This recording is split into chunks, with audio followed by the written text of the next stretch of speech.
easy to talk to Rodney Taylor. I'm a people person, so I love dealing with people, meeting people every day, making them look good.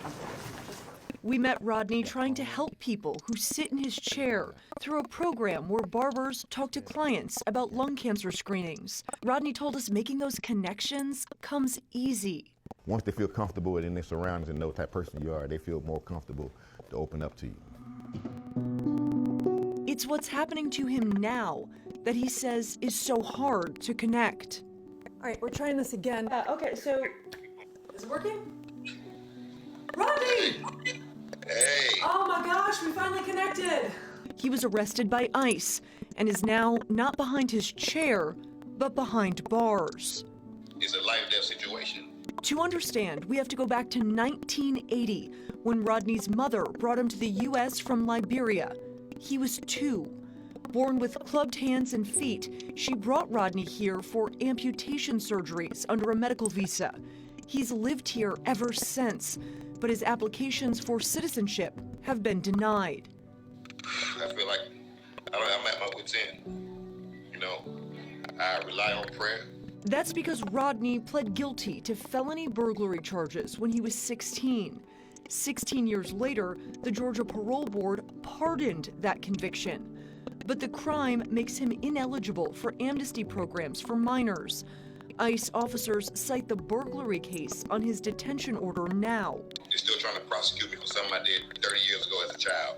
It's hard to swallow. Hard, but not uncommon, says immigration expert and attorney Charles Cook. It shows you how complicated immigration law is.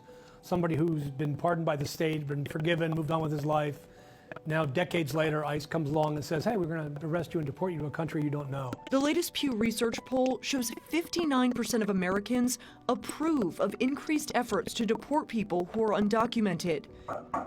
Over the last several weeks, 11 Alive has reported on the uptick in ICE arrests in metro Atlanta and across the country under President Trump's administration. ICE data shows that includes immigrants with criminal records, but also a 221% increase in immigrants without criminal records.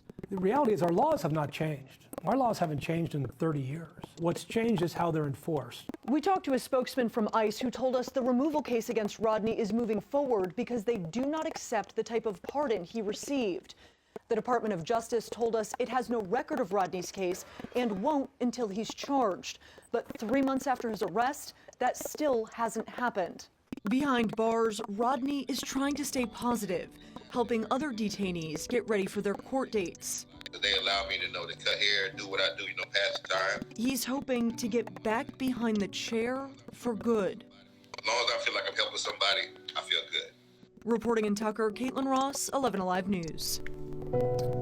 Our thanks to Caitlin for that report. And immigration officers told Rodney that he would be deported 3 months after his arrest.